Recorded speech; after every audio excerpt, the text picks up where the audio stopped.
Hola, avui parlarem de servilisme. Per entendre bé el concepte de servilisme, introduirem tres conceptes. El concepte de diferenciació, el concepte d'orientació al mercat i el concepte de posicionament. De fet, fixeu-vos que molts empresaris avui en dia el que estem buscant que és diferenciar-nos dels altres, de la resta de persones i empreses que estan al mercat, i en aquesta diferenciació ha d'estar orientada al mercat. És a dir, concepte de màrqueting, satisfer necessitats. Quines? Les meves no, les del mercat. Això ho podríem veure i englobar amb el concepte de posicionament. Què és posicionament? Posicionament és, o respon a la pregunta, què venc al mercat. No a nivell de producte, sinó a nivell de què el mercat veu de nosaltres. La resposta a aquesta pregunta moltes vegades seria què venc? Servei. Moltes empreses venen servei. Vale, molt bé, servei, però això no és suficient. El servei amb què? Amb què et diferències? I aquí entraria la paraula servilisme. Què és servilisme? Servilisme és donar alguna cosa al client que no necessita. I a més li afegirem que aquest servilisme em provoca a la meva organització costos elevats. Anem a posar algun exemple pràctic real. Imagineu-vos una empresa que es dedica a fabricar i comercialitzar perfils finestres de PVC i alumini. Quan jo li pregunto a l'empresari, escolta, tu què estàs venent? Amb què et diferències? Em diu, no, és que jo tinc 1000 referències.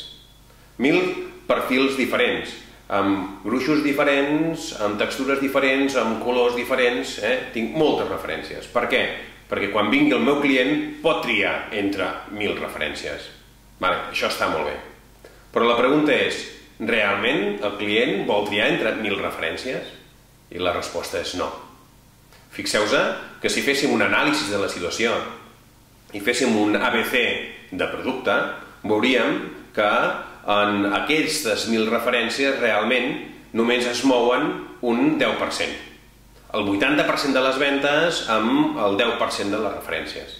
Per tant, fixeu-vos quin cost més important tindrà aquestes 1000 referències. Costos perquè les necessito tindre físicament en un magatzem i tindre unes estanteries.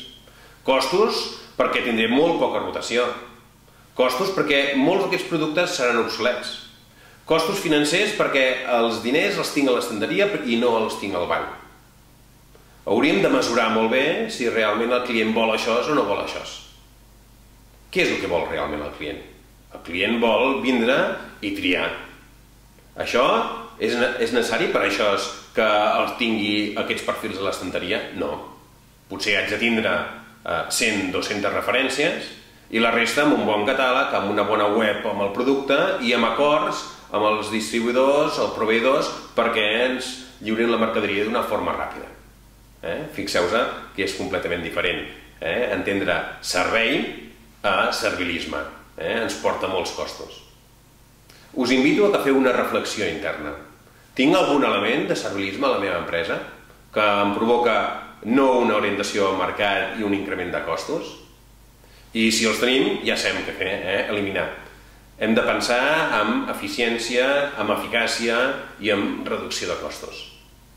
Bé, espero que hagi quedat clar el que és servilisme. Espero que us hagi agradat i ens veiem al proper mes. Gràcies. Si aquesta microformació us ha agradat i penseu que podeu ajudar a altres persones, envieu el correu electrònic que heu rebut als vostres contactes. Si voleu seguir amb aquesta microformació d'una forma periòdica i gratuïta, podeu inscriure's en el formulari que teniu aquí a la plana. Espero que us hagi agradat. Ens veiem el mes vinent. Gràcies.